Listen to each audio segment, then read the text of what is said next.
안녕하세요. 결혼 3년 차의 30대 초반 여자입니다.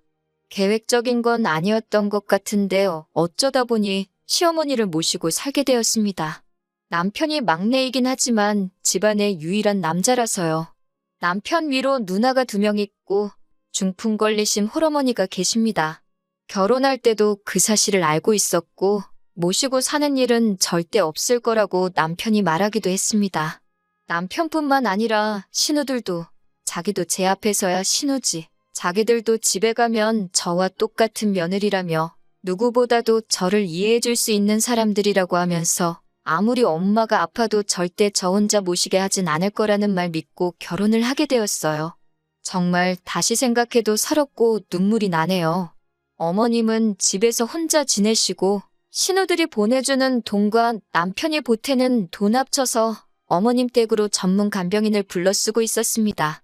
결혼 1년 차였던 신혼 때만 해도 저 역시 이 정도 시어머니가 자식들에게 많은 지원을 받고 있다는 걸 알고 있었기 때문에 제가 모시게 될 거라는 생각은 꿈조차 꾸지 못했습니다.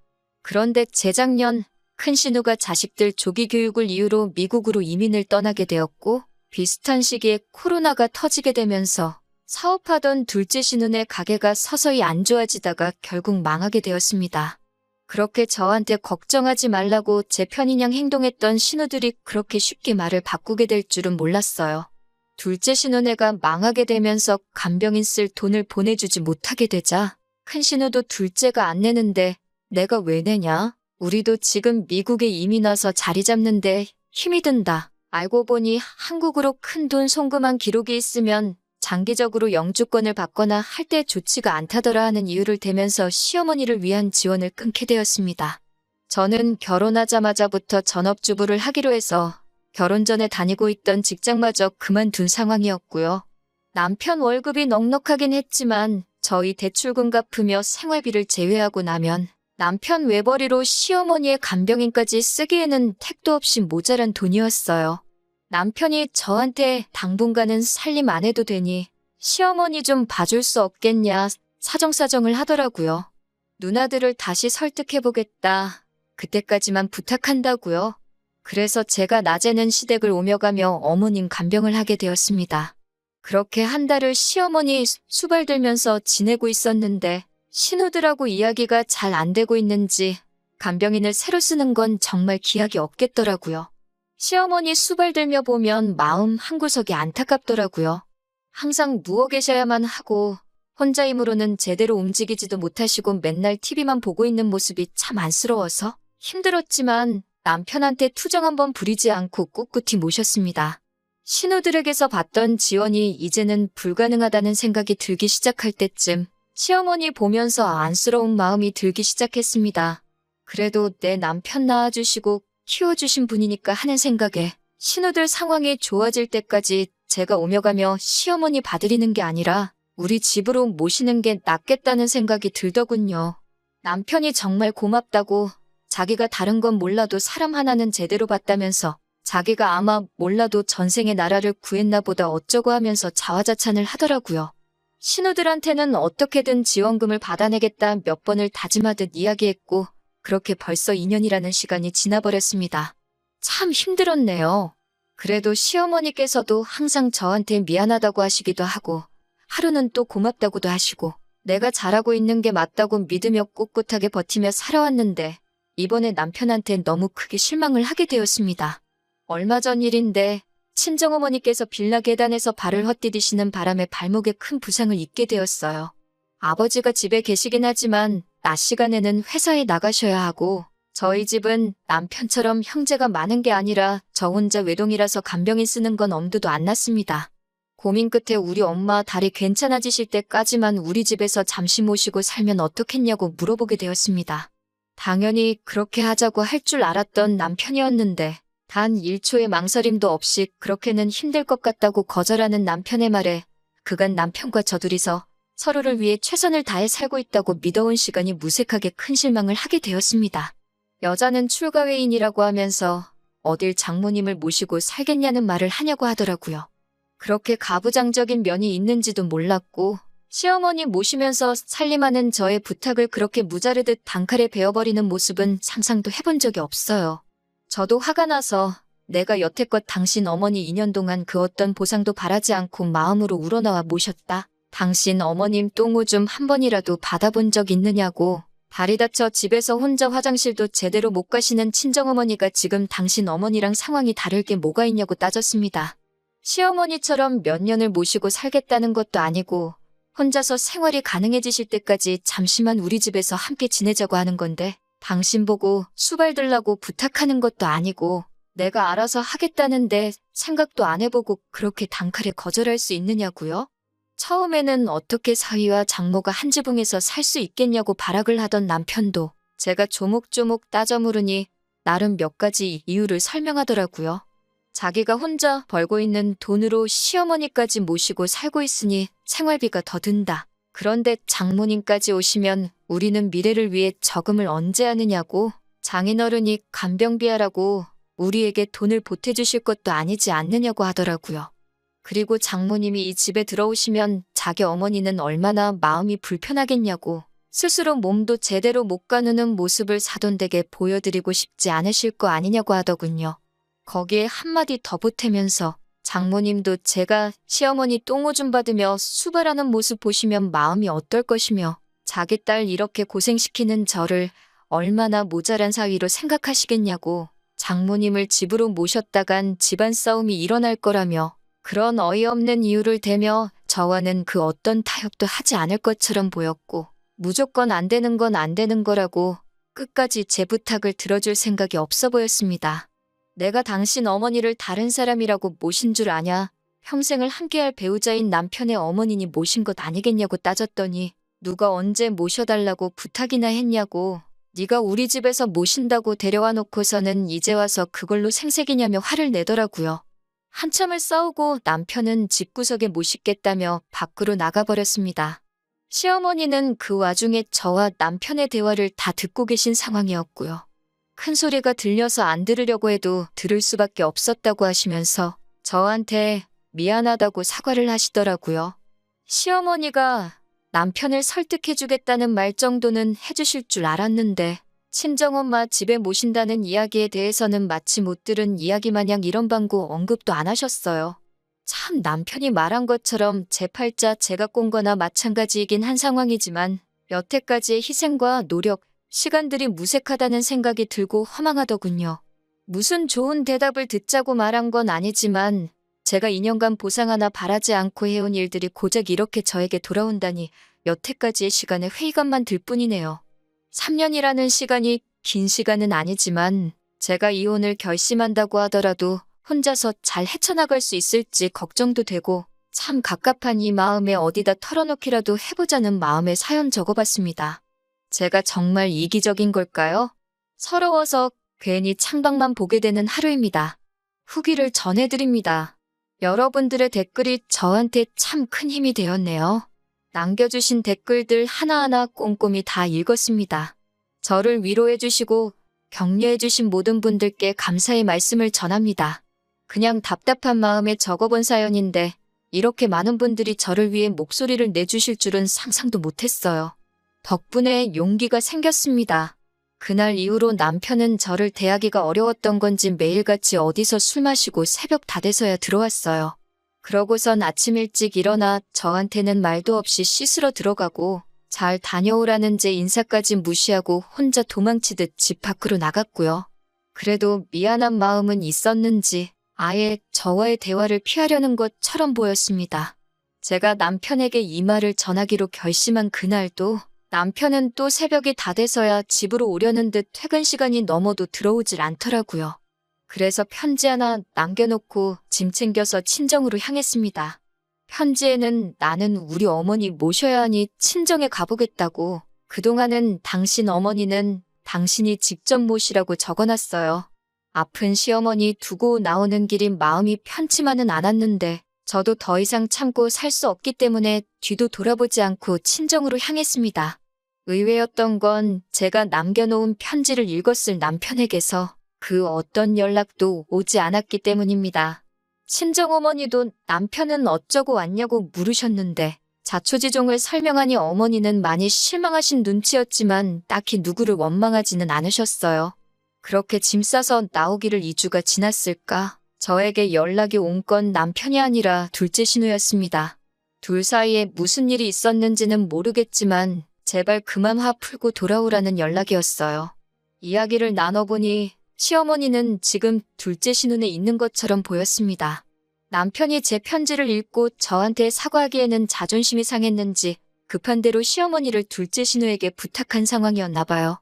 저는 앞으로도 돌아갈 계획이 없다. 그리고 이건 저와 남편의 문제이니 신우에게 중간에 껴서 이래라 저래라 하지 말아달라고 한마디 했어요. 그렇게 신우와 연락이 닿은 지 이틀 만에 남편이 친정으로 찾아오더라고요. 찾아와 놓고 하는 말이 자기가 제 고집에 졌다고, 이제 두 손 두 발 다 들겠다고, 친정어머니와 한동안 같이 지내는 거, 이제 자기도 더 이상 뭐라 하지 않을 테니 돌아와 달라고 하더라고요. 이제 와서 잘못했다 말하기에 너무 늦은 거 아니냐고 웃기는 소리 하지 말라고 했어요.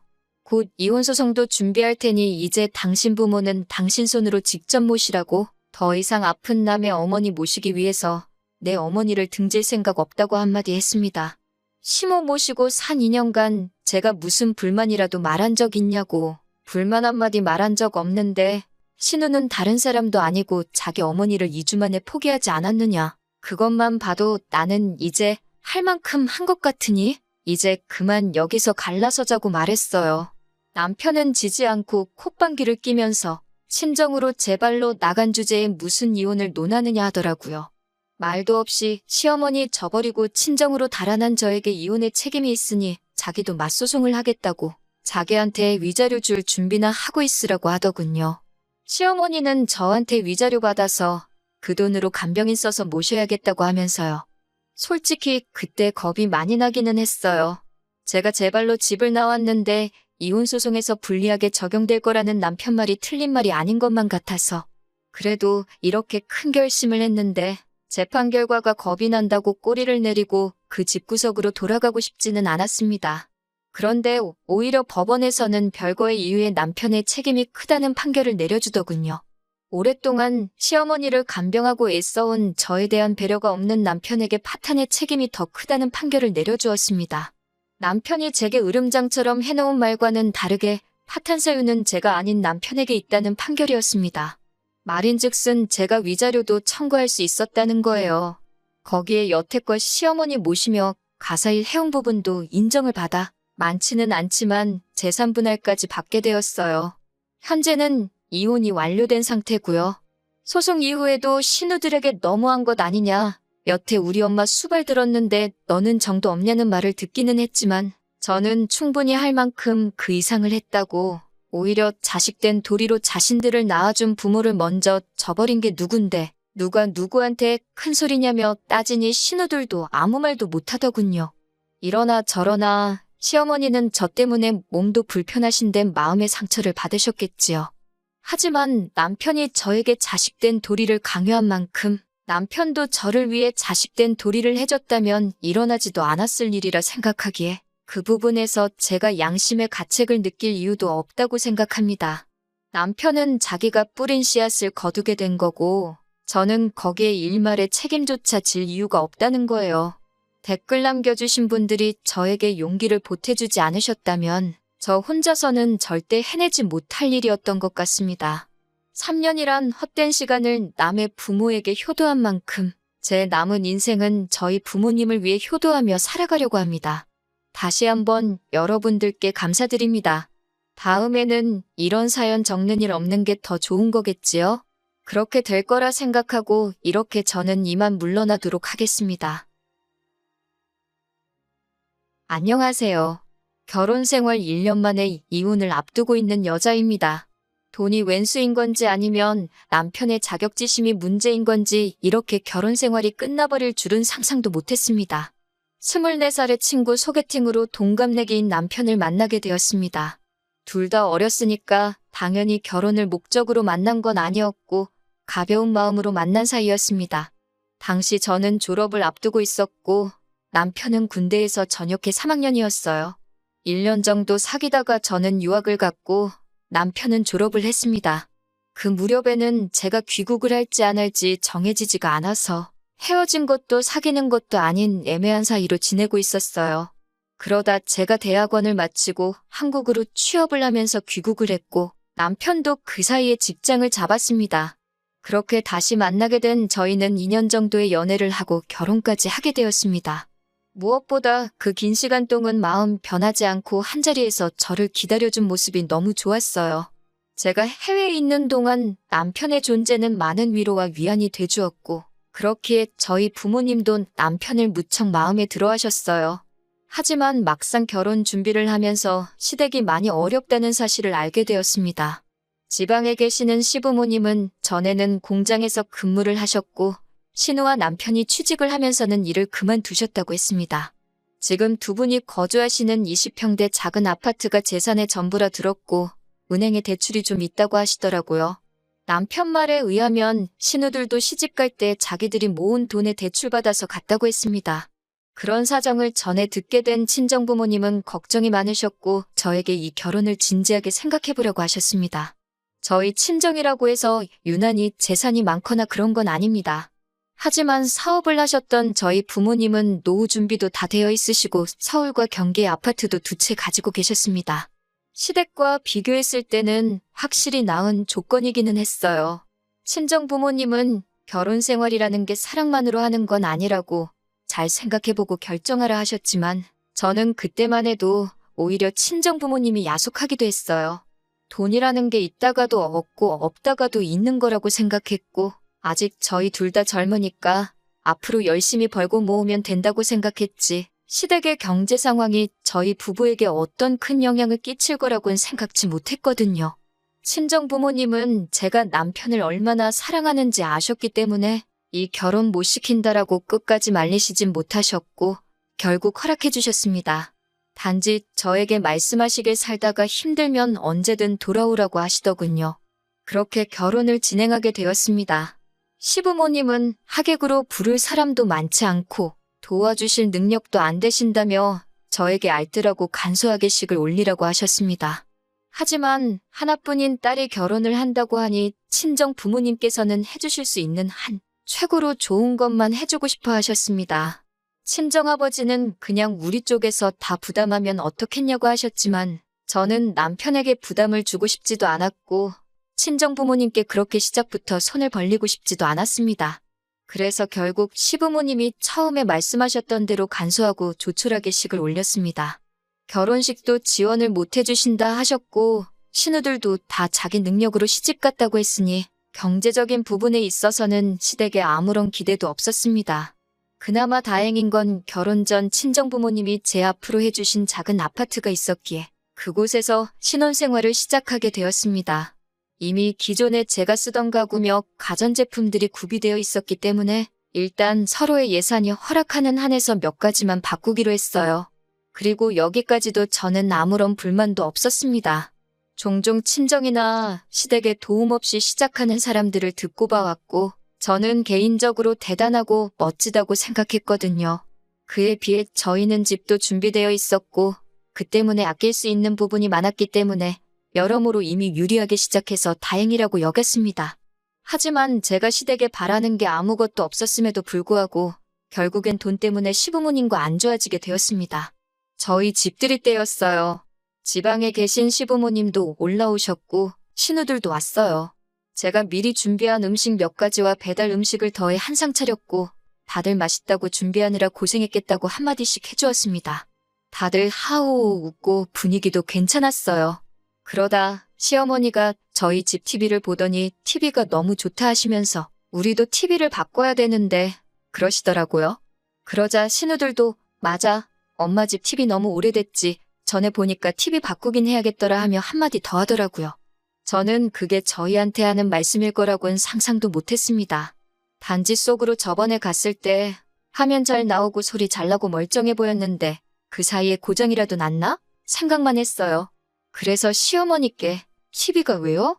고장났어요? 라고 물었더니 시어머니가 저를 보면서 고장난 건 아닌데 니네 TV 보니까 좋아 보여서 그랬다 그러시더라고요. 그리고 결혼하면서 저희 친정아버지가 제 차를 바꿔주셨거든요. 남편은 연애할 때부터 차가 없어서 늘 제 차를 함께 썼고요. 아무튼 시부모님이 안 주무시고 바로 내려가신다 하시길래 그럼 제가 역까지 모셔다 드린다고 했습니다.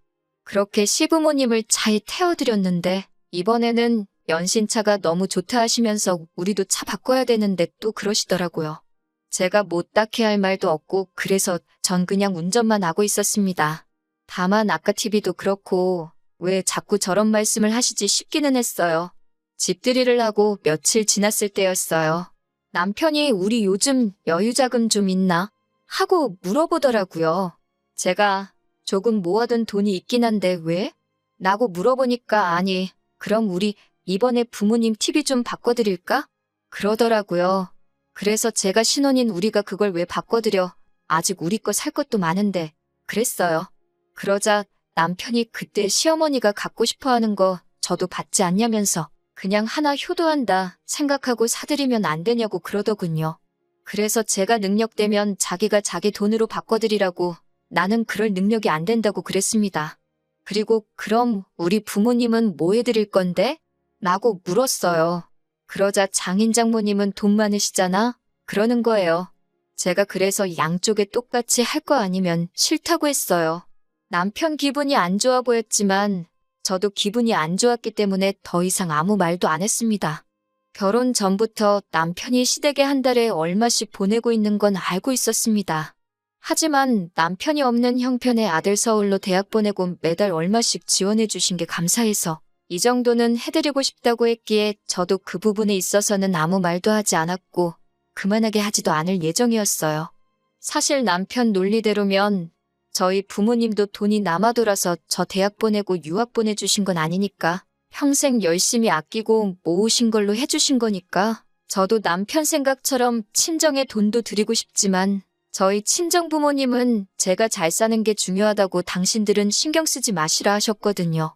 하지만 뭐 그거야 가족마다 사고방식이 다를 수 있으니까 시댁이 잘못됐다고 생각하지 않습니다. 하지만 적어도 남편과 제가 가정을 이뤘으니 지금부터는 양쪽에 엇비슷하게 해야 된다고 생각하거든요. 그러다 얼마 전에는 남편이 시어머니에게 골프클럽을 사드리자고 하더군요. 그래서 제가 웬 골프채? 라고 물었어요. 그러자 남편 하는 말이 시어머니가 저희 어머니가 골프 치는 걸 아시고서는 당신도 배우고 싶다 하셨다는 거예요. 그래서 뭐 배우시는 건 상관없는데 골프클럽을 왜 우리가 사드려야 되는 거냐고 하니까 그럼 골프채도 없이 골프를 어떻게 배우냐고 하더라고요. 그래서 제가 아니 골프클럽을 살 돈이 없으시면 앞으로 골프는 어떻게 치시냐고 필드 나가고 하는 것도 다 돈 든다고 그랬어요. 그러니까 저더러 사주기 싫으면 싫다고 하지. 사사건건 트집 잡으면서 뭐 그런 것까지 따지냐고 그러는 거예요. 하지만 저는 사람이 취미생활이건 뭐건 자기 능력껏 해야 된다고 믿거든요. 냉정하게 말해서 저는 저희 시어머니가 골프를 취미생활로 즐기실 여력이 없다고 생각하고요. 그래서 나는 못 사드려. 그러니까 자기가 하나 사드릴 수 있으면 사드려 그랬습니다. 그런데 남편도 자기 돈으로 사주기는 아까운지 제가 그렇게 말하면 꼭 안 사드리더라고요.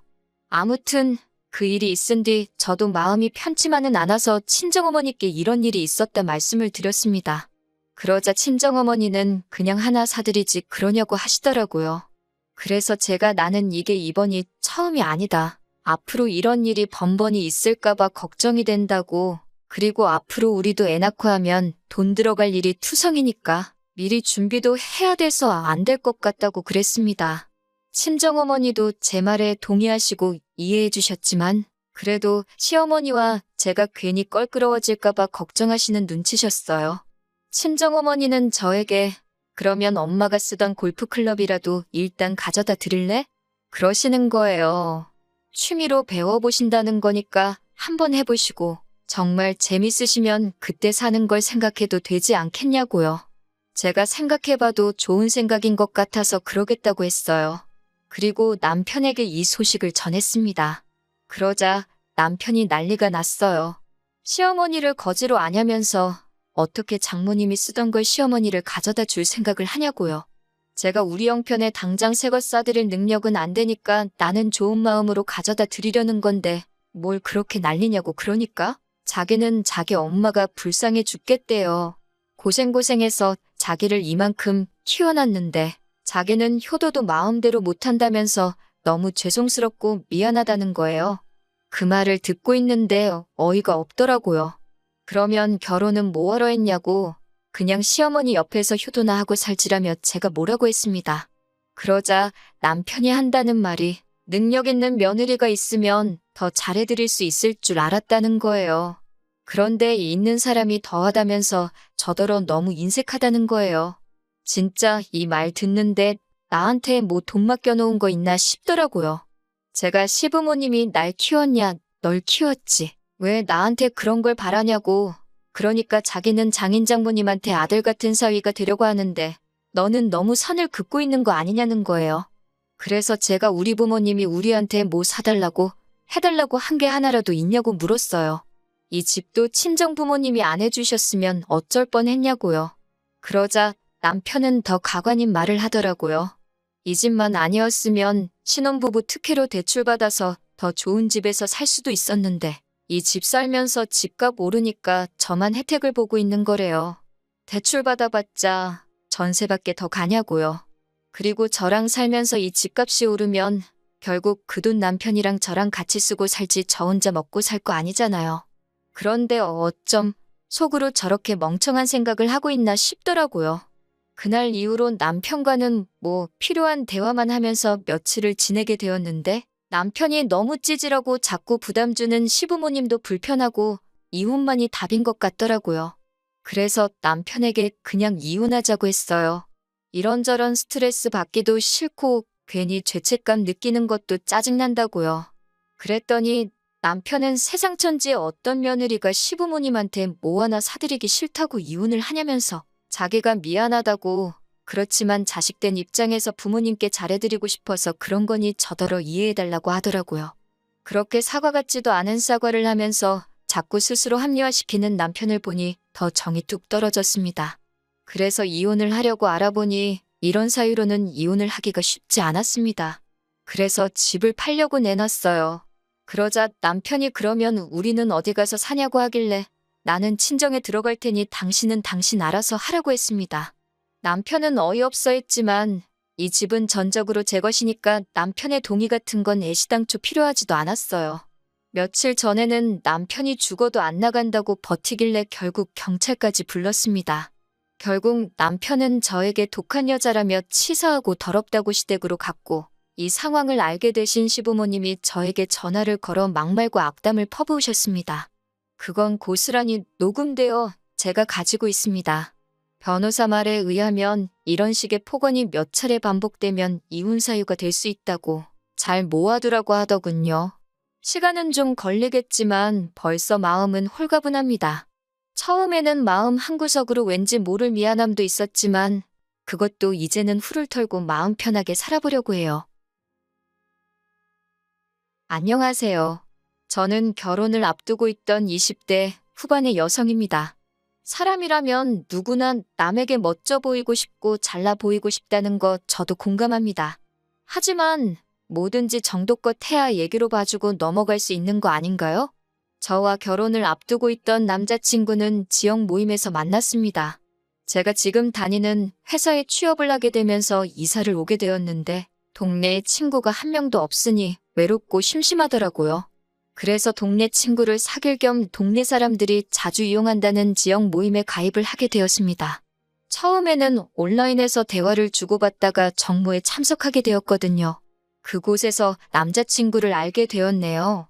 처음이라 분위기에 적응하지 못해 어색해하는 저를 이끌어서 사람들에게 소개도 시켜주고 말도 계속해서 걸어주고 하는 남자친구에게 저는 호감을 느꼈습니다. 그리고 남자친구는 정모 이후로도 저에게 적극적으로 연락을 취해왔기 때문에 저희는 자연스럽게 연인으로 발전하게 되었습니다. 사귀고 얼마 지나지 않았을 때부터 남자친구는 저랑 결혼하고 싶다고 몇 번을 이야기하더라고요. 하지만 남자들이 원래 연애 시작하면 꼭 결혼 이야기를 하잖아요. 그렇기에 저는 그렇게 진지하게 받아들이지는 않고 있었습니다. 결혼 이야기를 할 만큼 나를 많이 좋아한다고만 생각했어요. 그런데 사귄 지 반년 정도 됐을 무렵인가 남자친구가 정말로 청혼을 해오더라고요. 갑작스러워서 처음에는 결혼은 우리에게 좀 이른 것 같다고 제가 거절했습니다만 남자친구는 10번 찍어 안 넘어가는 나무 없다며 제가 받아줄 때까지 기다리겠다고 하더라고요. 결국 저는 그런 남자친구의 인내심과 적극성의 마음에 문을 열게 되었고 그렇게 저희는 본격적으로 결혼을 준비하게 되었습니다. 하지만 결혼 준비를 위하여 몇 번 남자친구의 부모님을 만나면서 저는 이 결혼을 하는 게 맞는 건지 의구심을 품게 되었습니다. 남자친구의 부모님은 전후 사정 설명 없이 저희에게 따로 살지 말고 당신들과 같이 살자고 하시더라고요. 당시 남자친구는 부모님과 50평대 아파트에 살고 있었습니다. 평수만 들으면 굉장히 좋고 비싼 집 같지만 지역이 서울도 아니었고 지하철을 타려면 30분은 버스를 타고 나가야 하는 그런 곳이었기 때문에 사실 장점이 없는 동네였습니다. 특히 저 같은 경우 직장이 서울 중심에 있었기 때문에 그 집에 들어가 살면 최소한 하루 3시간은 꼼짝없이 출퇴근에 써야 할 상황이었습니다. 사정이 그렇다 보니 저로서는 아무리 남자친구 부모님의 말씀일지라도 싫다는 의사표현을 확실히 해야만 했습니다. 게다가 남자친구의 부모님은 저희에게 그냥 들어와서 살라는 게 아니라 저희 각자가 모은 돈을 당신들에게 주고 들어와 살라는 거예요. 그 돈으로 어디 가서 50평대 아파트를 구할 수 있냐면서요. 말도 안 되는 남자친구 어머니의 논리에 짜증이 났지만 그래도 얼굴 붉히기는 싫어서 제가 한번 남자친구와 잘 이야기해보겠다고 했습니다. 그렇지만 어머님의 요구는 거기서 그치지 않았습니다. 저는 분명히 남자친구에게 그 집에 들어가서 살지 않겠다고 말했음에도 불구하고 남자친구가 어머님께 뭐라고 했는지 어머님은 저희가 같이 살게 될 거라고 생각하셨나 봅니다. 저에게 50평짜리 집에 사는데 차도 하나 있어야 되지 않겠냐며 특정 브랜드의 차를 혼수로 하나 해오는 게 어떻냐고 저에게 강요하시더라고요. 저는 이미 제 차를 따로 가지고 있다 말씀드렸는데 제가 타는 그 코딱지만한 차 말고 가족 넷이서 다 같이 탈 수 있는 큰 차로 한 대 뽑으라고 계속해서 고집하셨습니다. 어디 가서 그런 차 타고 있으면 사람들한테 손가락질 당하고 우습게 보인다고요. 제가 이미 타고 있는 차인데도 그 차를 타는 사람들은 참 없어 보인다고 하는 말이 어이가 없었습니다. 제가 차에 관심이 없는 편이라 저희 보고 사라고 하는 차를 인터넷에 검색을 해봤는데 가격만 7천만 원이 넘는 차더라고요. 심지어 그 차를 사오는 건 저지만 우리 가족이 다 타고 다닐 차라는 걸 강조하면서 예비 시부모님도 그 차를 끌고 다닐 것 같이 말씀을 하시더라고요. 어차피 회사는 대중교통 타고 다닐 거 아니냐고 평일에는 자기도 좀 끌겠다고 하시면서 그 속내를 숨기지 않으셨어요. 결국 참다 못한 제가 남자친구에게 당신이 나서서 확실히 상황 정리를 하지 않으면 내가 조목조목 따지고 들어야 하고 그렇게 되면 서로 불편해질 텐데 괜찮겠냐고 했습니다. 그제서야 남자친구도 미안하다며 자기가 중간 역할을 똑바로 하겠다고 하더라고요. 그 외에도 남자친구의 부모님은 남들에게 보여지는 걸 굉장히 중요하게 여기셨는데 예를 들어 제주도에서 딱 한 번 해보신 승마 체험을 남들에게는 마치 일주일에 한두 번 취미로 타는 것처럼 말씀하신다거나 TV에서만 보셨던 여행지를 마치 다녀오신 것처럼 주변에 자랑하듯 소문을 내곤 하셨습니다. 저희에게 들어와 살라고 강요하시던 아파트도 사실은 은행 대출이 절반 가까이 되더라고요. 저한테 그렇게까지 말씀은 안 하셨지만 대출금이자 내는 게 부담스러워서 저희 돈이라도 받아서 조금이나마 대출을 상환해 보려고 하셨던 건 아닌가 싶기도 하더라고요. 아무튼 이런 일련의 과정을 겪으면서 저는 남자친구의 부모님이 남자친구와는 달리 굉장히 물질적인 것과 겉모습을 중요시하는 분들이라는 걸 깨닫게 되었습니다. 솔직히 실망스럽기도 했고 걱정스럽기도 했지만 그래도 파혼까지 생각하지 않았던 이유는 적어도 남자친구는 그분들을 닮지 않았다 믿었기 때문이에요. 남자친구는 어머님과 아버님이 그런 말씀을 하실 때마다 민망하다는 듯이 저에게 이해해달라며 미안해하기도 했고 입버릇처럼 자기는 사람을 볼 때 항상 내면을 가장 중요하다 생각한다고 했거든요. 실제로 여러 가지 동호회 활동을 하고 있는 남자친구 주변에는 다양한 사람들이 있었기 때문에 저는 그 말을 찰석같이 믿었습니다. 하지만 얼마 전 남자친구와 청첩장 디자인을 고르다 하객에 관해서 이야기를 나누게 되었거든요. 그러면서 남자친구에게 크게 실망을 하게 되었습니다. 남자친구가 저에게 누구누구를 부를 거냐고 먼저 물어보더라고요. 사실 결혼식이 저를 위한 자리이기도 하지만 저희 부모님을 위한 자리이기도 하잖아요. 그렇다 보니 제가 일단 우리 부모님한테 여쭤보긴 해야 되겠지만 친척분들하고 친구분들을 부르실 것 같다고 말했습니다. 저 또한 어린 시절부터 친했던 친구들 위주로 부를 예정이라고요. 그러자 남자친구는 약간 곤란하단 표정을 짓더니 혹시 그럼 그 사람들 사진이나 직장 같은 걸 자기에게 이야기해 줄 수 있냐고 묻더라고요. 그런 게 왜 궁금한지 이해가 쉽게 되지 않아서 왜 필요한 건지 말해달라고 했어요. 그러자 결혼식의 품격과 수준을 위해서 그런 거라며 우리 둘에게도 그 편이 좋다는 거예요. 그러면서 자기가 작년에 중학교 시절 친구의 결혼식에 갔었는데 신부 쪽 가족 중에 몸이 불편하신 분이 있었다면서 그 사람 때문에 사람들도 웅성거리고 사진 찍을 때도 식사를 할 때도 모든 것이 지연되었다면서 보기 안 좋았다고 하더라고요. 저는 남자친구의 그런 말에 굉장히 놀랬고 정말 깨달았고요. 하지만 최대한 그런 티는 내지 않으면서 그럼 우리 결혼식엔 어떤 사람들이 왔으면 좋겠냐고 물으니 일단 기본적으로 체형은 평균이었으면 좋겠고 외모는 중간 이상은 되었으면 좋겠대요. 부모님, 친구분들 중에서도 좀 사회적으로 명망이 있으신 분들이 오시면 좋겠다고 하더군요.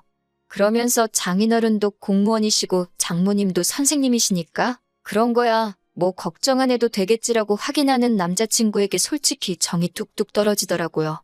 제가 그럼 남자친구 쪽 부모님 친구분들은 어떤 분들이냐 물으니 그건 자기가 알아서 할 테니까 신경 안 써도 된다고 하는데 솔직히 저희 부모님만큼이나 남자친구 부모님도 평범한 분들이시거든요. 남자친구 어머님은 과거엔 보험회사에 다니셨었고 아버님은 작은 가게를 운영했던 걸로 알아요. 세상 직업에 귀천이 없는 것이고 세상에 저보다 잘난 사람이 얼마나 많은데 남자친구가 저렇게 기고만장한 건지 어이가 없어서 웃음이 날 지경이었습니다. 저는 남자친구에게 웃기지도 않는다고 말도 안 되는 소리 좀 하지 말라고 했어요. 우리 결혼식이 무슨 연예인 뽑는 선발대회도 아니고 우리가 무슨 자격으로 사람을 골라서 초대하냐고요. 누구든 와서 진심으로 축하해주면 그걸로 감사하고 고마운 일 아니냐고 했습니다.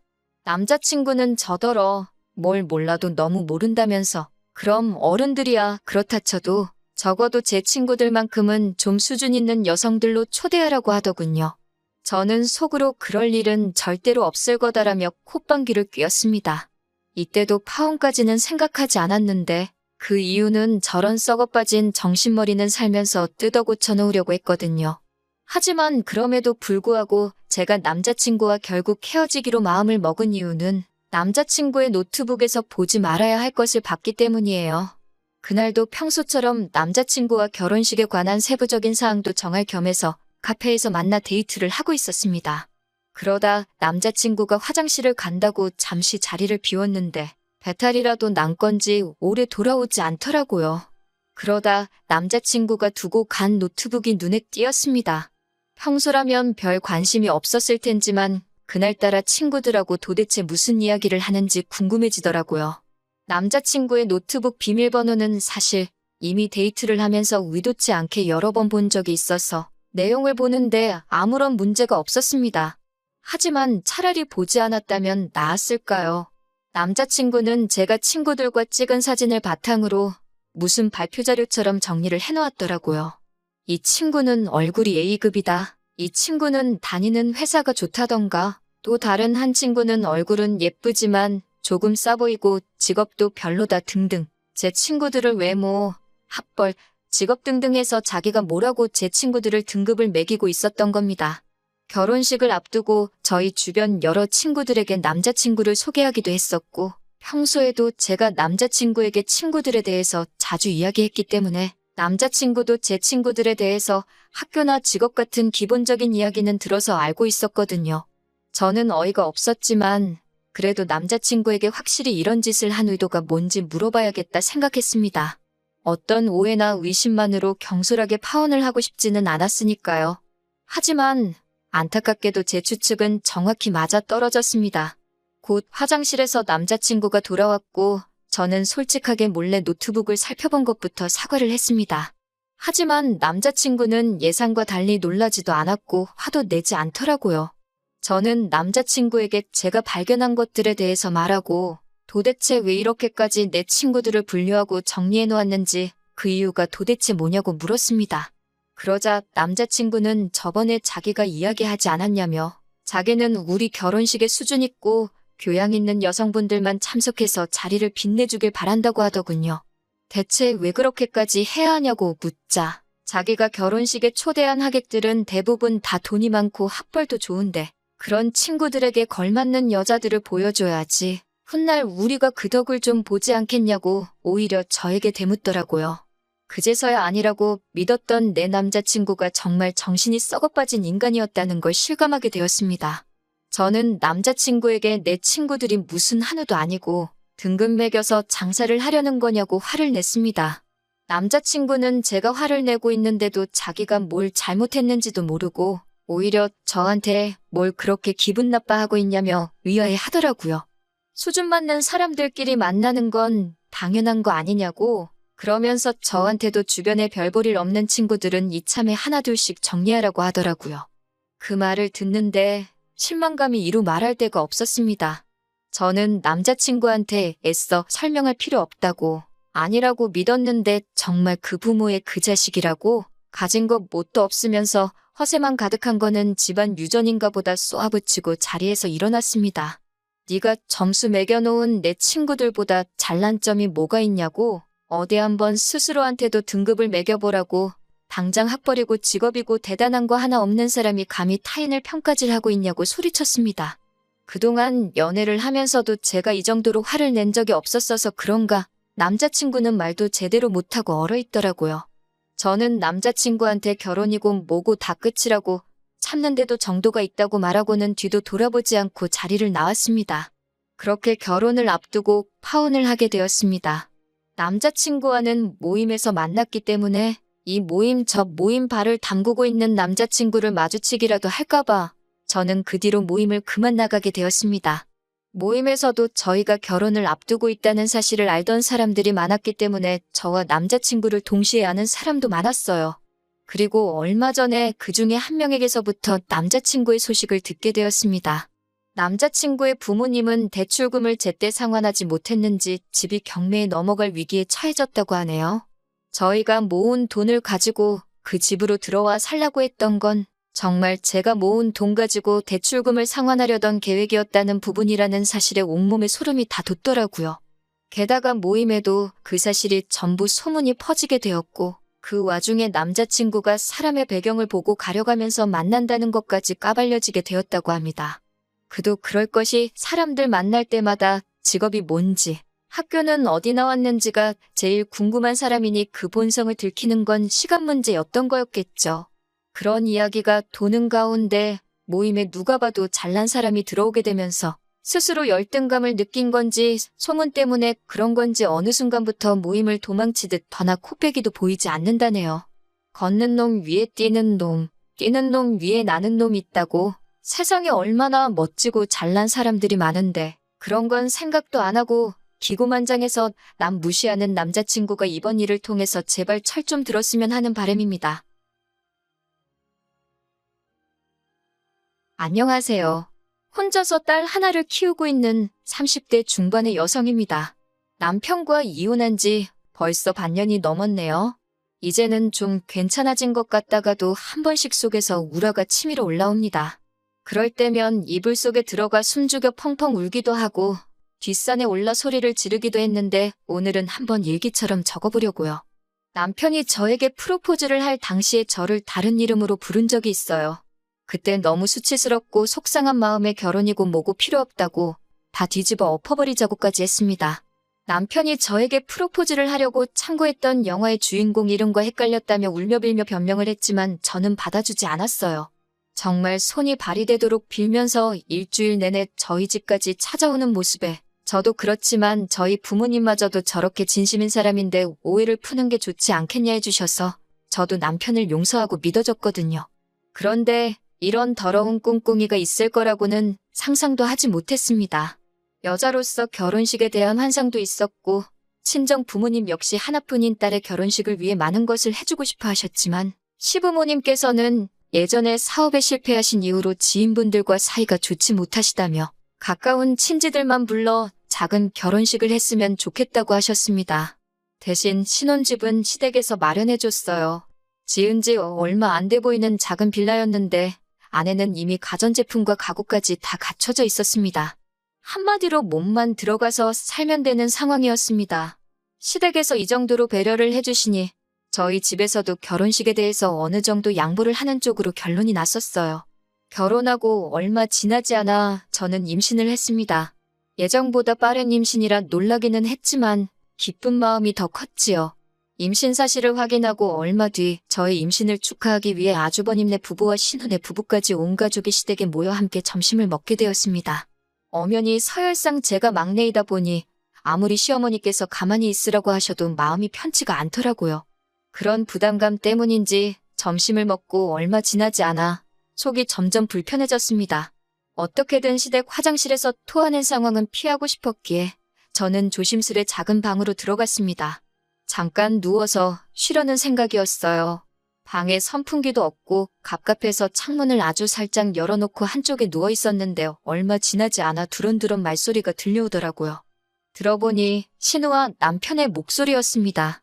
제대로 들리지는 않았지만 신우가 잘 보고 왔냐고 남편에게 묻더라고요. 앞으로는 어떻게 할 거냐는 질문도 했고요. 남편은 얼마 전에 만났는데 잘 크고 있더라며 자기도 머리가 아프다고 하더라고요. 도대체 무슨 이야기인지 종잡을 수가 없어서 귀를 기울이려던 순간 시어머니가 방에 들어오셨습니다. 두 사람의 대화는 그렇게 끝이 났고요. 시간이 흘러 저는 딸을 출산했습니다. 정확히 말하면 조산이었어요. 원래도 몸이 약한 편이었는데 임신을 하면서 체력이 심하게 떨어졌거든요. 결국 회사에서 회의를 하던 도중 기절을 했고 그대로 응급실에 실려가 조산을 하고 말았습니다. 그래도 다행히 건강한 딸아이가 태어났고 모든 가족으로부터 넘치는 축하를 받았어요. 고생과 시련은 끝났고 이제 남편과 딸, 우리 셋의 행복한 인생 이막이 시작되었다고 믿었습니다. 정말이지 그때만 해도 제가 이런 사연의 주인공이 될 줄은 상상도 못했네요. 딸이 막도를 지났을 때의 일입니다. 워낙에 술이 약한 사람이라 회식도 잘 안 가고 친구들하고 술자리도 잘 안 갖는 사람인데 그날만큼은 무슨 일 때문인지 잔뜩 술에 취해서 집에 들어왔더라고요. 몸도 제대로 못 가누는 남편을 간신히 소파에 눕히고 옷을 갈아입히다가 남편의 지갑을 우연히 보게 되었습니다. 현금은 얼마나 가지고 다니나 궁금하기도 했고 별다른 뜻은 없었어요. 지갑에는 사귈 때 주었던 제 증명사진이 여전히 들어있더군요. 딸 돌잔치 때 셋이 찍은 사진으로 바꿔 끼워 놓아야겠다 싶어서 제 증명사진을 꺼냈습니다. 그런데 제 증명사진 뒤에 어떤 아기 사진이 있더라고요. 남편과 꼭 빼닮은 아기였지만 남편이라고 생각하기엔 요즘 사진이었어요. 뭔가 쎄한 기분이 들었지만 술에 취해 잠든 남편에게 물어볼 수가 없어서 다음날 물어봐야겠다 생각하고 기다렸습니다. 이튿날 숙취로 괴로워하는 남편에게 그 사진을 보여주며 누구냐고 물었습니다. 남편은 잠깐 당황한 듯 하더니 이내 저에게 시조카도 못 알아보냐고 하더군요. 신우에게는 8살 난 아들이 있는데 그 아이 어렸을 때 사진이라는 거예요. 신우랑 남편이 많이 닮기는 했지만 신우 아들하고 남편은 별로 닮지 않았거든요. 하지만 남편은 계속해서 첫 조카라서 예뻐서 가지고 다녔을 뿐이라며 저더러 도대체 왜 남의 지갑을 뒤졌냐고 화를 내더라고요. 그렇게 화를 내는 남편의 모습이 낯설어서 아무 대꾸도 안 하고 있으니 혼자 씩씩거리다가 사진을 쓰레기통에 버리고는 출근한다며 아침도 안 먹고 집을 나가더라고요. 황당한 저는 잠깐 넋이 나간 기분이었지만 금세 정신을 차렸고 왠지 모를 찝찝함에 남편이 버린 사진을 쓰레기통에서 다시 꺼냈습니다. 며칠 뒤 시어머니의 생신을 축하하기 위해 온 식구가 모인 날이었습니다. 저는 시조카에게 문제의 그 사진을 보여주며 이거 너라는데 이런 사진 본 적 있냐고 물어봤어요. 시조카는 고개를 갸웃거리며 처음 보는 사진이라면서 자기가 이렇게 생겼었냐고 오히려 저에게 역으로 묻더라고요. 그러더니 홀랑 제 손에 있던 사진을 들고 신우한테 달려갔습니다. 고지어 부엌에 있던 신우가 깜짝 놀라는 표정을 짓더니 저에게 다가와서는 이 사진은 어디서 났냐고 물었습니다. 남편 지갑에서 찾았다니까 신우는 혼잣말처럼 미쳐서를 몇 번 되뇌이더니 이건 자기 아들 사진이 맞다며 자기가 가져간다고 하더군요. 본인 아들 사진이라는데 안 준다고 할 수도 없더라고요. 그리고 시간이 흘러 딸이 두돌이 되었을 때입니다. 저는 원래부터 하나만 낳아 잘 키우자는 주의였기에 둘째를 갖는 건 생각조차 해본 적이 없었어요. 그런데 남편이 어느 날 갑자기 입양 이야기를 꺼내더라고요. 외동으로 키우면 딸이 너무 외롭지 않겠냐는 둥, 이기적으로 자랄지도 모른다는 둥, 말도 안 되는 핑계를 대면서 저를 설득하려고 들었습니다. 저는 머리 검은 짐승은 거두는 게 아니라는 말도 모르냐면서 당연히 안 된다고 했습니다. 그러자 시어머니까지 나서선 너희가 돈이 없는 것도 아니고 불쌍한 애 걷어서 새로운 삶을 살게 해주면 얼마나 의미 있는 일이냐며 자꾸 입양하기를 강요하시더라고요.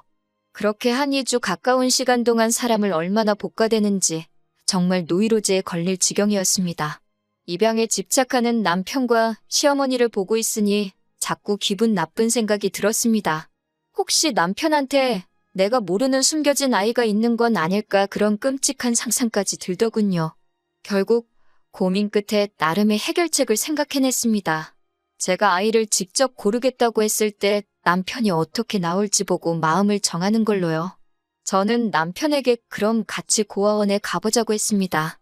제가 키워야 되는 아이니까 제가 고르겠다고요. 그러자 남편은 그건 또 싫다고 하더군요. 자기 성씨를 따르고 자기 집안 호적에 오를 아이인 만큼 이번만큼은 며느리인제 의견보다는 시부모님과 자기 의견이 더 중요한 것 같다면서요. 말도 안 되는 남편의 고집에 그러면 입양은 없던 걸로 하자고 했습니다. 만약에 이때 남편이 계속해서 저를 설득하려고 들었다면 저도 여기까지는 오지 않았을 겁니다. 그 무렵에 이미 남편과의 관계를 정리하는 쪽으로 결론을 내렸을 수도 있고요. 하지만 남편은 제가 입양은 없었던 걸로 하자니까 순순히 그러자고 자기도 사실은 내키지 않았다며 한 발 뺐습니다.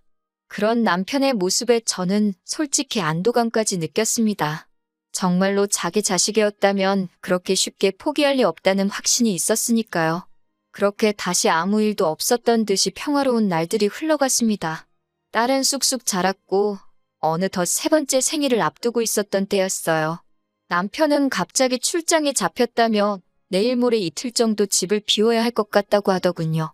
남편에게 말은 안 했지만 모처럼 친정어머니가 아이를 봐준다고 하셔서 둘이 영화라도 보러 갈까 생각하고 있었는데 내심 서운한 마음이 들었습니다. 사실 그 무렵 남편이 예전 같지 않았거든요. 집에서 아이를 키우다 보니 신경을 쓰려고 해도 어느샌가 옷이 더럽혀져서 점점 후줄근하고 편한 복장을 하게 되더라고요. 그런 저를 보고 하루는 남편이 인상을 있는 대로 찡그리면서 너랑은 둘째는 못 갖겠다 이러는 거예요. 앞에서도 말씀드렸다시피 저는 둘째를 갖고 싶은 마음이 전혀 없었지만 남편이 뜬금없이 둘째 이야기를 꺼내기에 제가 왜? 라고 물었습니다. 그랬더니 제가 여자로 안 보인다며 혀를 차더라고요. 자존심이 너무 상했지만 수치스러워서 주변 사람들에겐 차마 말도 못하겠더라고요. 결국 속으로 참아내다가 친정어머니한테 이야기를 하니 당신이 손녀를 봐준다고 남편이랑 모처럼 오붓하게 좋은 시간을 보내보라고 하신 거였거든요. 그런데 남편이 출장을 간다고 하니 힘이 팍 셌지요. 저는 친정어머니한테 손녀 안 봐주셔도 될 것 같다며 출장 소식을 전했습니다. 그러자 친정어머니는 더 잘된 일 아니냐며 이참에 당신이 이틀이고 3일이고 봐줄 테니 출장을 따라가 보라고 하시더군요. 남편이 일하는 동안엔 호텔에서 쉬다가 저녁에는 둘이 좋은 시간 보내면 되는 거 아니냐고요. 듣고 보니 그럴듯한 계획 같았습니다. 그날 밤 퇴근한 남편을 살며시 떠봤습니다. 그런데 생각지 못한 남편의 반응에 저는 너무 충격을 받았습니다. 남편은 자기가 지금 놀러 가냐면서 한 푼이라도 더 벌어오려고 아둥바둥 사는데 무슨 속편한 소리냐고 고함을 치더라고요. 장모님도 생각이 있으신 거냐면서 한숨을 팍 내쉬는데 저 때문에 친정어머니가 사위한테 무시를 당한 것 같아서 죄송스럽고 속도 상하고 그랬어요. 그리고 이튿날 출장을 간다는 남편은 이상하리만치 기분이 좋아 보였습니다. 평소답지 않게 콧노래를 부르고 멋도 한껏 부리더라고요. 제가 지금 출장 가는 거 맞아? 놀러 가는 사람 같은데 라며 의심스러운 눈빛을 보내자 남편은 즐거운 기분으로 일하려는데 왜 초를 치냐고 짜증스럽게 대꾸하더라고요. 저도 더는 남편이랑 말도 섞기 싫어서 마음대로 하라고 한마디 싸붙이곤 가던지 말던지 내버려뒀습니다. 남편이 출장을 간 그날 저녁이었습니다. 딸 얼굴이 붉게 달아올라 있었어요. 배고프다고 울 법도 한데 제대로 울지도 못하길래 손을 대보니 애가 불덩이처럼 뜨겁더라고요. 놀란 저는 남편에게 전화를 걸었지만 남편은 도통 전화를 받지 않았습니다. 저는 아이를 들쳐업고 맨발로 집을 나서 택시를 탔습니다. 맨발이었다는 것도 병원에 도착해서 알아챘을 만큼 정신이 하나도 없었어요. 조산으로 낳은 딸이었기 때문에 혹시 뭐라도 잘못됐을까봐 늘 노심초사하며 딸을 키우고 있었거든요. 다행히 병원에 도착해 수액을 맞추고 하니 열이 조금씩 떨어지더라고요. 어느 정도 위급한 상황을 넘기고 나서 저는 다시 한번 남편에게 전화를 걸려는 그때 남편으로부터 영상전화가 걸려왔습니다. 전화를 받으니 남편이 아니라 웬 남자아이가 화면에 나타나더군요. 황당해서 넌 누구냐고 물으니 아이도 놀랐는지 아빠를 외치더라고요. 곧 이어 낯익은 목소리가 전화기 너머로 들려왔습니다. 남편이었어요. 남편은 너무 자연스럽게 왜 그러냐며 아이에게 대꾸를 해주고 있었어요. 손이 덜덜 떨려서 금방이라도 핸드폰을 놓칠 것만 같았고 그 순간 어떤 여자가 제 남편에게 자기야 하고 부르더라고요. 곧 남편의 얼굴이 화면에 떴고 남편은 정말 크게 놀란 듯 전화를 끊어버렸습니다. 10분 정도 흘렀을까 남편에게 다시 전화가 걸려왔지만 저는 도저히 받을 용기가 나지 않았어요. 그리고 이틀 동안 출장으로 집을 비울 거라던 남편은 이튿날 아침 집에 돌아왔어요. 남편은 제 눈치를 살피더니 아무것도 안 물어보냐고 묻더라고요. 남편에게 지금 무엇을 물어본들 정직하게 대답해 줄 것 같지 않았기에 저는 남편을 한번 힐끗 바라보고는 아무 말도 하지 않았습니다. 철저하게 무시해버렸어요. 남편은 그런 저에게 애걸복걸을 하며 무슨 말이라도 해달라고 하길래 당신 애가 맞냐고 물었습니다. 지금부터 하나도 속이지 말고 사실대로 말하라고. 거기에 따라서 내 결론도 달라진다고요. 남편은 저와 만나기 1년 전에 사실혼 관계로 지내던 여자가 있었다고 해요. 하지만 시댁에서 워낙에 그 여자를 탐탁지 않아 해서 결국 혼인신고도 못한 상태로 살다가 그대로 헤어지게 되었답니다. 당시 여자 뱃속에는 이미 아이가 자라고 있었는데 남편에게 말을 해주지 않았대요. 그렇게 여자와 헤어지고 얼마 지나지 않아 저를 만나게 되었고 저에게 프로포즈를 하기 며칠 전 그 여자에게 연락이 와서 한번 만나게 되었답니다. 여자는 그때 아이를 데리고 나와 남편에게 당신 아이라고 말을 했고요.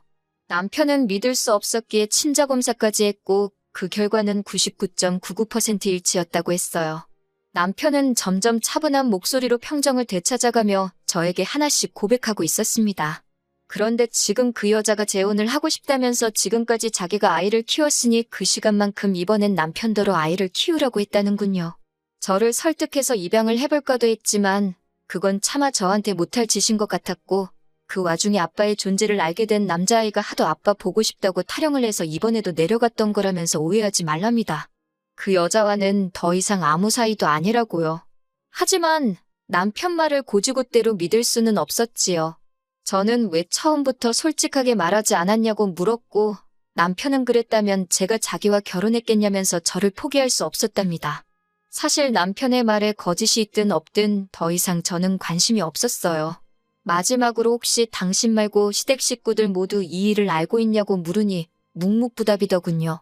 모두가 한마음 한뜻으로 저를 바보 취급한 거나 마찬가지라고 제가 울분을 토하니 다들 저에게 상처를 주기 싫어서 그런 거랍니다. 그러면서 저더러 원한다면 다신 그 여자도 아이도 만나지 않겠다며 한 번만 용서해주면 안 되겠냐고 하더군요. 저는 당분간 친정에 머물면서 생각할 시간을 갖겠다고 했습니다. 다행히 딸아이가 친정에 있었기 때문에 남편에게 악을 써가면서 화를 낼 수 있었네요. 친정에 도착하자마자 저는 짐을 내려놓고 바로 다시 강남으로 향했습니다. 그쪽에 일 잘하는 이혼 전문 변호사들이 많다고 들었기 때문이지요. 다행히 저와 상담을 진행해 주신 변호사께서 이건 남편이 고의로 속였기 때문에 이혼이 아니라 혼인무효 소송을 해야 한다고 하더군요. 제가 이길 가능성이 상당히 높고 위자료도 받을 수 있으며 양육권도 가져오자고 희망을 주셨습니다. 다행히 저는 친구나 가족들과 주고받은 이야기를 잘 지우는 편이 아니에요. 핸드폰을 뒤져보니 사귈 때부터 자기가 혼자임을 강조한 남편의 문자 메시지부터 그 여자랑 주고받은 아들에 대한 양육 이야기까지 증거가 수두룩 빽빽이더군요. 덕분에 6개월 만에 남편과의 악연을 정리할 수 있었습니다. 게다가 딸에 대한 양육비와 별개로 위자료도 2,500을 받아낼 수 있었습니다.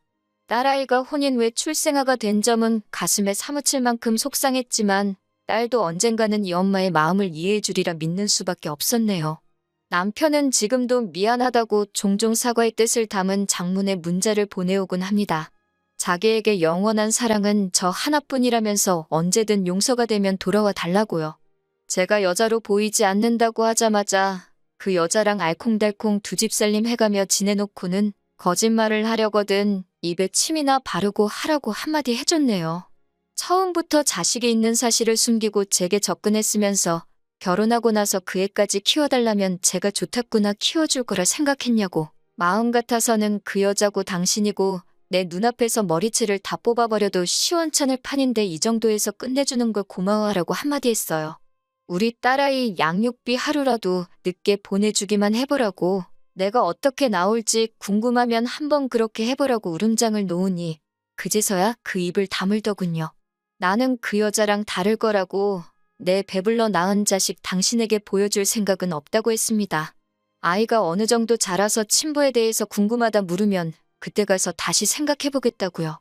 온 가족이 합심해서 저를 속여놓고선 이제와 진실을 알게 되었으니 어쩔 수 없다고 이해해달라는 건 너무 큰 욕심이지 않을까 싶네요. 입양하자는 말을 꺼냈을 때 검은 머리 짐승은 거두는 게 아니라고 제가 말했지만 검은 머리 짐승은 아이가 아니라 남편 그리고 그 사실을 속인 시댁이 아닌가 싶네요. 그래도 마지막에 하고 싶은 말은 다 쏟아냈으니 속이라도 조금 후련합니다. 안녕하세요. 신우 때문에 졸지의 시댁과 엮는 30대 여성입니다. 남편과는 대학교 시절에 동아리 활동을 하며 알게 된 사이예요. 이후로 한 1년간 가깝게 지내다가 남편은 군대에 갔고 저는 미국으로 유학을 갔습니다. 이후로는 한동안 연락이 닿질 않았고요. 그러던 어느 날 친구 한 명이 남편이 제 소식을 수소문한다는 이야기를 전해주었어요. 저만 괜찮으면 제 연락처를 알려줘도 되겠냐 묻길래 그러라 했습니다. 저도 종종 남편 생각이 났었거든요. 그렇게 연락이 닿은 남편은 어느새 어엿한 직장인이 되어 있었습니다. 대한민국에서 몇 손가락 안에 드는 대기업 인사팀에서 일하고 있더라고요. 당시 저는 서울에 있는 상급종합병원 기획팀에서 근무하고 있었고요. 이후로 매일같이 남편이 연락을 해왔습니다. 회사와 저희 병원이 멀지 않다 보니 커피 한 잔, 맥주 한 잔 그런 약속을 거절하는 것도 쉽지 않았네요. 그래서 솔직히 한동안은 남편이 귀찮기도 했는데 남편은 눈치도 없는 사람 마냥 거의 반년을 한결같이 들이대더라고요. 그런 남편에게 결국 제가 마음의 문을 열면서 저희는 진지하게 사귀게 되었습니다. 이후로 2년의 연애 끝에 남편이 프로포즈를 해왔지요. 남편의 부모님, 그러니까 저희 시부모님은 작은 식당을 운영하셨습니다. 하지만 남편과 제가 한창 연애 중이던 시기에 여러 가지 사정으로 식당을 접으셨지요. 남편 말로는 노후 준비는 그럭저럭 되어 있다 했는데 솔직히 지금 생각엔 언젠가는 시댁으로 목돈이 들어갈 일이 생길 수도 있겠다 싶어요. 식당을 접으신 이후 지금은 별다른 일은 하지 않고 계십니다. 그나마 다행히도 월세 나오는 오피스텔 하나가 있어서 거기서 나오는 돈으로 그달그달 생활하고 계세요. 남편에게는 3살 어린 여동생도 한 명 있는데 신우에 대해서는 할 말이 많기도 하고 없기도 합니다. 무슨 뜻이냐면 솔직히 저는 저희 신우만큼 운이 좋다고 해야 하나? 아무튼 신우 같은 사람은 본 적이 없어요. 운이라고 표현하는 게 적절한지는 모르겠지만 얼굴 하나는 참 예쁘장하거든요. 남편 말로는 손을 좀 봐서 그런 거라지만 원래도 예뻤으니 성형을 해서 더 예뻐진 거 아니겠어요? 그런데 문제는 신우도 자기가 예쁜 걸 알아서인지 그 예쁜 얼굴 하나만 믿고 살았습니다. 그렇다고 정말 무슨 연예인을 할 정도는 아닌데 그래도 신우가 말하기를 자기 얼굴 정도면 차비만 들고 다녀도 밥 먹고 술 먹고 사는데 아무 지장이 없다대요. 아무튼 신우는 미래에 대한 걱정이 없는 건지 뭔가 배우려는 의지도 없고 일을 해서 돈을 벌어야겠다는 생각도 안 했습니다. 그래도 재주라고 해야 하나 곧잘 주변 남자들한테 명품 가방이나 신발 같은 걸 선물 받아 와서는 그걸 팔아서 생활비는 충당을 하더라고요. 그러다 사정이 여의치 않을 때는 어머님 아버님한테 손을 벌리는 듯 했고요. 솔직히 신우가 저한테 돈을 빌려달라고 한 것도 아니니 제가 나설 자리는 아니었겠지만 옆에서 보고 있자니 참으로 딱하고 황당하더라고요. 가족 중 누구 한 명 제대로 신우한테 정신 차리고 살라 소리를 안 하는 게요. 그렇다고 올케인 제가 그 말을 대신 할 수도 없잖아요? 여러 가지로 불쌍한 인생이다 생각하고 관심을 끊고 살려고 했네요. 그런데 공도 구르는 재주가 있다더니 지난 가을이었습니다. 하루는 뜬금없이 신우가 시집을 가겠다 하더라고요. 그제서야 남편이 하는 말이 자기는 벌써 밖에서 한번 만나봤다는데 결혼하겠다는 남자가 너무 괜찮은 사람이더랍니다. 사업을 하는 남잔데 듣자 하니 남자 쪽 부모도 꽤나 돈 좀 있는 것 같다면서 자기 여동생이지만 어떻게 그런 사람을 꼬셨는지 재주도 좋다고 그러더라고요. 같은 여자로서 그런 신우를 질투했냐고 물으신다면 전혀요. 오히려 진심으로 잘됐다. 이참에 어머님 아버님도 한시름 놓으시겠다고만 생각했네요. 하지만 얼마 지나지 않아서 신우가 남자에게 거짓말을 하고 있다는 사실을 알게 되었습니다. 하루는 신우가 술에 떡이 되게 취해서 저희 집에 찾아왔어요. 그리고는 한다는 말이 너무 힘들다며 엉엉 울더라고요. 철딱선이 없는 아가씨인 건 알았지만 갑자기 이렇게 찾아와서 주정을 부릴 정도면 어지간히 속상한 일이 있었는가 보다 싶어서 일단 남편이랑 같이 신우 이야기를 들어주었어요. 그런데 듣다 보니 가관이더라고요. 남자랑 처음 만나게 된 게 술자리인데 남자가 자기한테 관심을 많이 보이더래요. 그래서 잘 보이고 싶은 마음에 어디 여대를 나와서 지금 병원에서 근무한다고 그랬답니다. 알고 보니 대충 제가 했던 대학 이야기나 직장생활 이야기에 자기 멋대로 살을 붙여서 거짓말을 했더라고요. 그런데 며칠 전 남자 부모를 만나고 왔는데 그 부모도 대학이나 직장을 또 물어보더랍니다. 부모님은 뭐 하시는지, 돈은 얼마나 모아뒀는지 그런 것도요. 자기 거짓말이 눈덩이처럼 불어났다며 힘들어 죽겠다 하는데 달리 해줄 말도 없고 그저 신우가 딱하고 큰일 났다 싶었지요. 신우 이야기를 하다 보니 다시 기억 하나가 떠오르는데 사실 저도 남편과 결혼할 때 양가 부모님의 축하만 받은 건 아니었어요. 저희 친정 부모님께선 사위감인 제 남편은 너무 마음에 드는데 사돈 될 사람들이 영 별로라며 아들 하나 대기업 다닌다고 목에 힘주는 꼴이 기가 차신다고요. 저희 부모님 입장에서 그런 말이 나올 만도 했던 게 어떻게든 조금이라도 더 도와주고 싶어 하셨던 친정부모님과 달리 시부모님께서는 지들 둘이 좋아서 하는 결혼에 부모가 뭐 도와줄 게 있냐며 둘이 알아서 하라고 하셨거든요. 그러면서도 받을 건 받아야겠다며 저한테 말도 안 되는 예단을 요구하셨고요. 당연히 저희 친정에선 난리가 났고 급기야 남편을 불러다 이 결혼은 허락 못한다 하셨습니다. 저도 친정 부모님이 반대하는 결혼은 할 생각이 없었기에 남편에게 헤어지자 했었고요. 그러자 남편이 그 길로 저를 데리고 어머님 아버님을 찾아가 아들 팔아 장사하냐고 덤비더라고요.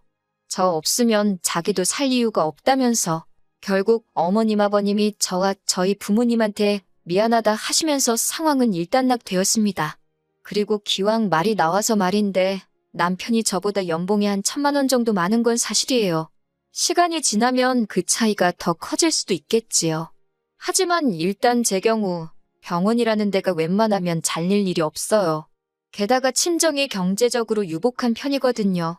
그래서 이래저래 따져보면 제가 손해면 손해지 절대로 남편이 손해보는 결혼은 아니었는데 그래도 어찌됐건 남편이 나서면서 양가 어른들도 한풀 꺾이셨고 이후로 저희 부부는 알콩달콩 잘 살고 있어요. 아무튼 저는 솔직히 신우가 자기가 한 거짓말을 감당하지 못하고 헤어지지 않을까 싶었어요. 그런데 이게 웬걸 얼마 전 신우가 상견례를 하기로 했답니다. 신우가 하는 말이 자기가 알아봤는데 일단씩만 올리고 나면 학벌이나 직장 속인 걸로는 이혼하기도 쉽지 않다고 하더래요. 솔직히 이때는 황당하기도 하고 신우가 좀 무섭기까지 하더라고요. 그렇지만 제가 무슨 정의의 사도도 아니고 신우의 결혼에 관해서는 실오라기 하나 얽히고 싶은 마음이 없었기 때문에 알아서 하겠거니 하고 내버려두는 쪽을 택했습니다. 신우의 상견례의 날, 신우가 저더러 같이 나가달랍니다. 학교나 병원 이야기가 나왔을 때 자기가 말실수라도 하면 어쩌냐고 저더러 옆에 있어 달래요. 저는 그건 못한다 했습니다. 그렇게 하면 어찌 보면 공범이 되는 건데 제가 아가씨가 거짓말하고 다니는 것까지야 어떻게 막을 수가 없지만 그걸 도와줄 수는 없는 거라고요. 이것 때문에 저 시부모님한테 정말 욕을 바가지로 얻어먹었습니다. 신우가 좋은 사람 만나서 시집 간다는데 신보가 고약하다는 둥, 질투하냐는 둥, 별의별 소리를 다 들었네요. 어머님이 저더런 네 친동생이었어도 그랬겠냐 하시는데 제 친동생이었으면 진작에 머리털 다 잡아 뽑아놨을 거라고 받아치고 나서야 잠잠해졌지요. 이후로 신우의 결혼이 어떻게 진행되고 있는지 아예 관심을 끊었습니다. 제가 솔직히 나설 자리도 아니고 하니 식을 올리기로 하면 청첩장이 나올 것이고 그러면 참석해서 축하나 해주면 되지. 그렇게 생각하자 했지요. 그런데 하루는 신우가 다급하게 연락을 해왔습니다.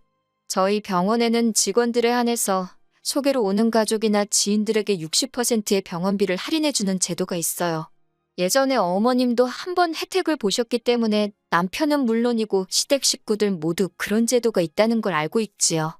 그런데 신우가 갑자기 그걸 이야기하면서 자기 시어머니 되실 분이 저희 병원으로 가고 있다는 겁니다.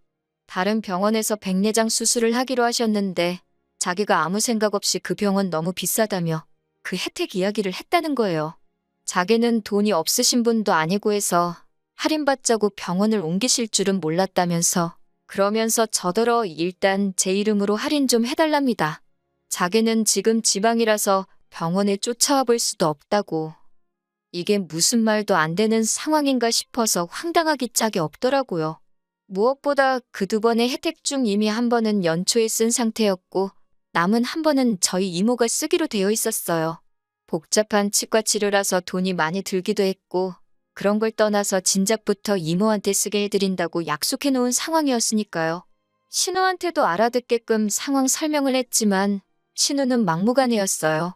자기가 시어머니 될 사람한테 개망신 당하기를 바라냐면서 저도 신우의 그런 태도에 화가 많이 났고 결국 개망신을 당해도 어쩔 수 없다. 내 입장에선 이모랑 한 약속이 더 중요하지. 이렇게 막무가내로 나오는 건 들어줄 수가 없다고 칼같이 선을 그었네요. 그리고 무엇보다도 아가씨 거짓말에는 조금도 얽히기 싫으니 와서 아가씨가 직접 해결을 하던지 하라고요. 그리고 결론부터 말씀드리자면 그 남자 쪽 어머니란 분 보통이 아니시더라고요. 이미 상황 파악을 다 했다며 신우를 통해 알려오길 병원에 백내장 수술하러 온다는 것도 핑계에 불과했고 사실은 신우가 진짜 병원에서 일을 하는지 확인하러 온 거였다대요. 그뿐만 아니라 신우가 나왔다고 한 대학교에 가서 졸업생 이름에 신우가 있는지도 확인하고 왔다고요. 여기까지 듣는데 저는 솔직히 소름이 다 끼치던걸요. 시어머니 될 사람이 내 뒷조사를 하고 다녔다니 상상만으로도 끔찍하잖아요. 하지만 신우는 그쪽에다 대고 왜 내 뒷조사를 하고 다녔냐고 제대로 따져보지도 못한 모양이었습니다. 그도 그럴 것이 신우가 벌려놓은 거짓말이 너무 많았으니까요. 솔직히 저는 오히려 그쪽에서 신우 머리채 안 잡은 게 용하다 싶대요. 이 일로 저는 또다시 시부모님한테 정말 욕을 있는 대로 들었습니다. 애시당초 신우가 거짓말을 했다는 사실은 아랑곳하지 않으시고 이 모든 게 마치 제가 신우한테 질투를 해서 협조를 안 해줘서 신우가 파혼당했다는 식으로 말이지요. 그러자 남편이 또 한 번 나서서는 어머님더러 부끄러운 줄 아시라고 소리를 지르대요. 딸이냐고 하나 있는 거 단속도 안 하고 지멋대로 살게 내버려 두실 때는 언제고 이제 와서 시집 못 가는 걸 누구 탓을 하냐고 말이에요. 그러면서 남편이 이제 자기도 전부 다 포기라고 악을 썼습니다. 어머님 아버님한테도 실망이고 신우도 동생만 아니면 욕을 퍼부어 주고 싶다며 다들 정신 차릴 때까지 연락하지 말라고요. 저는 솔직히 남편이 제가 하고 싶은 말을 다 해줘서 고맙기도 했고 끼어들기 싫어서 그냥 가만히 듣고만 있었습니다. 그러자 얼마 뒤 그렇게 저를 못 잡아먹어 안달이실 땐 언제고 어머님이 한번 만나자며 연락을 해오셨어요. 하신다는 소리가 저희 친정의 이야기에서 어디 격리 자리라도 하나 소개해주면 안 되냐입니다. 어이가 없어서 어머님께 신우한테 돈 관리를 맡기라니 고양이한테 생선을 맡기는 꼴이지 않냐고 되물었네요. 이후로 벌써 몇 달이 지났고 왕래는 없습니다. 가끔 신우가 죽는 소리 하느라 남편한테 전화는 하는 눈치더라고요. 그런데 남편의 단호한 태도를 제 눈으로 벌써 2번이나 봐서 그런지 별 걱정은 안 되네요. 앞으로도 남편만 믿으면서 살면 될 것 같습니다.